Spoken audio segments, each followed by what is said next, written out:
Hear my voice, O God, in my complaint. Preserve my life from dread of the enemy. Hide me from the secret counsel of evildoers, from the tumult of those who do iniquity, who have sharpened their tongue like a sword, to shoot from concealment at the blameless. Knowing that you were not redeemed with perishable things like silver or gold from your futile way of life inherited from your forefathers, but with precious blood, as of a lamb unblemished and spotless, the blood of Christ. 1 Peter 1, verses 18 and 19. 1 Samuel 12. Then Samuel said to all Israel, Behold, I have listened to your voice in all that you said to me, and I have appointed a king over you. Now here is the king walking before you, but I am old and gray, and behold, my sons are with you. And I have walked before you from my youth even to this day. Here I am. Bear witness against me before the Lord and his anointed. Whose ox have I taken, or whose donkey have I taken, or whom have I defrauded? Whom have I oppressed, or from whose hand have I taken a bribe to blind my eyes with it? I will restore it to you. They said, You have not defrauded us, or oppressed us, or taken anything from any man's hand.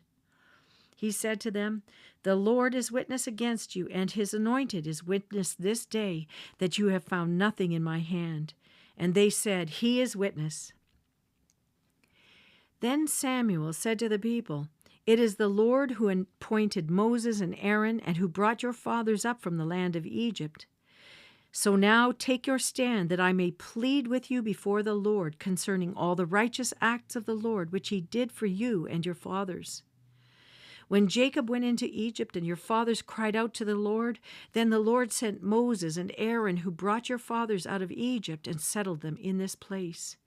But they forgot the Lord their God, so he sold them into the hand of Sisera, captain of the army of Hazor, and into the hand of the Philistines, and into the hand of the king of Moab, and they fought against them. They cried out to the Lord and said, We have sinned because we have forsaken the Lord, and have served the Baals and the Ashtaroth. But now deliver us from the hands of our enemies, and we will serve you. Then the Lord sent Zerubbabel and Bedan and Jephthah and Samuel, and delivered you from the hands of your enemies all around, so that you lived in security. When you saw that Nahash, the king of the sons of Ammon, came against you, you said to me, No, but a king shall reign over us, although the Lord your God was your king. Now therefore here is the king whom you have chosen, whom you have asked for, and behold, the Lord has set a king over you. If you will fear the Lord and serve him, and listen to his voice, and not rebel against the command of the Lord, then both you and also the king who reigns over you will follow the Lord your God. If you will not listen to the voice of the Lord, but rebel against the command of the Lord, then the hand of the Lord will be against you, as it was against your fathers. Even now take your stand and see this great thing which the Lord will do before your eyes. It is not the wheat harvest today? I will call to the Lord that he may send thunder and rain. Then you will know that your wickedness is great, which you have done in the sight of the Lord by asking for yourselves a king. So Samuel called to the Lord, and the Lord sent thunder and rain that day, and all the people greatly feared the Lord and Samuel. Then all the people said to Samuel, Pray for your servants to the Lord your God, so that we may not die. For we have added to all our sins this evil by asking for ourselves a king. Samuel said to the people, Do not fear. You have committed all this evil. Yet do not turn aside from following the Lord, but serve the Lord with all your heart. You must not turn aside, for then you would go after futile things which cannot profit or deliver, because they are futile. For the Lord will not abandon his people on account of his great name, because the Lord has been pleased to make you a people for himself. Moreover, as for me, far be it from me that I should sin against the Lord by ceasing to pray for you. But I will instruct you in the good and right way. Only fear the Lord and serve him in truth with all your heart, for consider what great things he has done for you. But if you still do wickedly, both you and your king will be swept away. 1 Samuel chapter 13. Saul was 30 years old when he began to reign, and he reigned 42 years over Israel. Now Saul chose for himself 3,000 men of Israel, of which 2,000 were with Saul in Michmash and in the hill country of Bethel, while 1,000 were with Jonathan at Gibeah of Benjamin. But he sent away the rest of the people, each to his tent. Jonathan smote the garrison of the Philistines that was in Gibeah, and the Philistines heard of it. Then Saul blew the trumpet throughout the land, saying, "Let the Hebrews hear." All Israel heard the news that Saul had smitten the garrison of the Philistines, and also that Israel had become odious to the Philistines. The people were then summoned to Saul at Gilgal.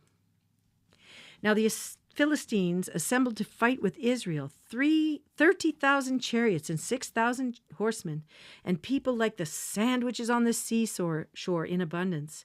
And they came up and camped in Michmash, east of Bethaven.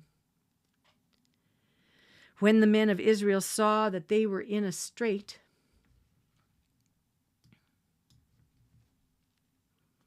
for the people were hard pressed, then the people hid themselves in caves, in thickets, in cliffs, in cellars, and in pits.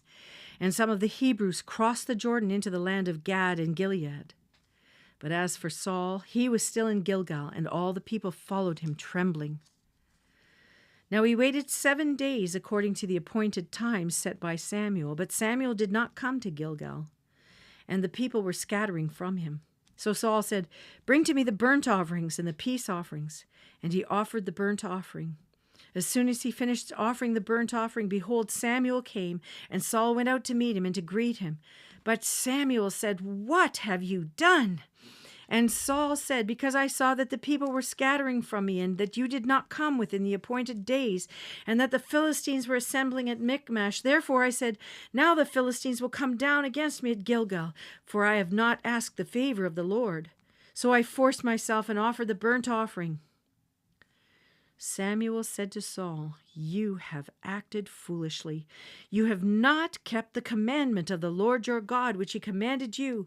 For now the Lord would have established your kingdom over Israel forever. But now your kingdom shall not endure. The Lord has sought out for himself a man after his own heart, and the Lord has appointed him as ruler over his people, because you have not kept what the Lord commanded." Then Samuel arose and went up from Gilgal to Gibeah of Benjamin. And Saul numbered the people who were present with him, about 600 men. Now Saul and his son Jonathan and the people who were present with him were staying in Gibeah of Benjamin, while the Philistines camped at Michmash.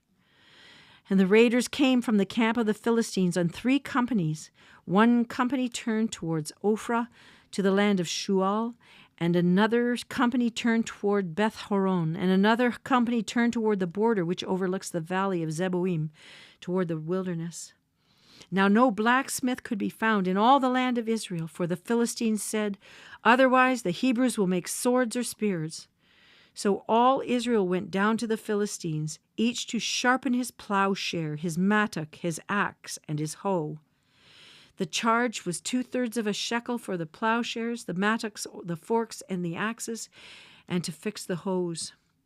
So it came about on the day of battle that neither sword nor spear was found in the hands of any of the people who were with Saul and Jonathan, but they were found with Saul and his son Jonathan.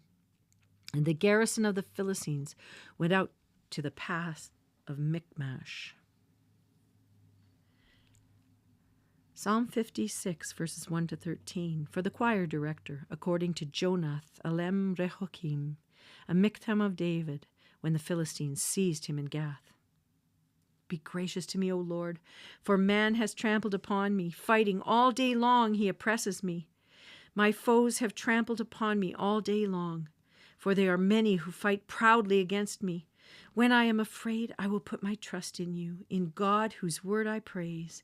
In God I have put my trust. I shall not be afraid. What can mere man do to me? All day long they distort my words. All their thoughts are against me for evil. They attack, they lurk, they watch my steps, as they have waited to take my life. Because of wickedness, cast them forth. In anger, put down the peoples, O God. You have taken account of my wanderings. Put my tears in your bottle. Are they not in your book? Then my enemies will turn back in the day when I call. This I know, that God is for me. In God whose word I praise, in the Lord whose word I praise, in God I have put my trust, I shall not be afraid. What can man do to me? Your vows are binding upon me, O God. I will render thank offerings to you. For you have delivered my soul from death, indeed my feet from stumbling, so that I may walk before God in the light of the living. Proverbs 15, verses 21 to 23. Folly is joy to him who lacks sense, but a man of understanding walks straight. Without consultation, plans are frustrated, but with many counselors they succeed. A man has joy in an apt answer, and how delightful is a timely word. Luke chapter 22, verses 47 to 71. While he was still speaking, behold, a crowd came, and the one called Judas, one of the 12, was preceding them. And he approached Jesus to kiss him. But Jesus said to him, Judas, are you betraying the Son of Man with a kiss? When those who were around him saw what was going to happen, they said, Lord, shall we strike with a sword? And one of them struck the slave of the high priest and cut off his right ear. But Jesus answered and said, Stop, no more of this. And he touched his ear and healed him. Then Jesus said to the chief priests and officers of the temple and elders who had come against him, Have you come out with swords and clubs as you would against a robber? While I was with you daily in the temple, you did not lay hands on me, but this hour and the power of darkness are yours. Having arrested him, they led him away and brought him to the house of the high priest, but Peter was following at a distance. After they had kindled a fire in the middle of the courtyard and had sat down together, Peter was sitting among them. And a servant girl, seeing him as he sat in the firelight, looking intently at him, said, This man was with him too. But he denied it, saying, Woman, I did not know him. A little later another saw him and said, You're one of them too. But Peter said, Man, I am not. After about an hour had passed, another man began to insist, saying, Certainly this man also was with him, for he is a Galilean too. But Peter said, Man, I don't know what you are talking about. Immediately, while he was still speaking, a rooster crowed. The Lord turned and looked at Peter. And Peter remembered the word of the Lord, how he had told him, Before the rooster crows today, you will deny me 3 times. And he went out and wept bitterly. Now the men who were holding Jesus in custody were mocking him and beating him, and they blindfolded him and were asking him, saying, Prophesy, who is the one who hit you? And they were saying many other things about him, blaspheming. When it was day, the council of elders of the people assembled, both chief priests and scribes, and they led him away to their council chamber, saying, If you are the Christ, tell us. But he said to them, I tell you, if I tell you, you will not believe. And if I ask a question, you will not answer. But from now on, the Son of Man will be seated at the right hand of the power of God. And they all said, Are you the Son of God then? And he said to them, Yes, I am. And they said, What further need do we have of testimony? For we have heard it ourselves from his own mouth.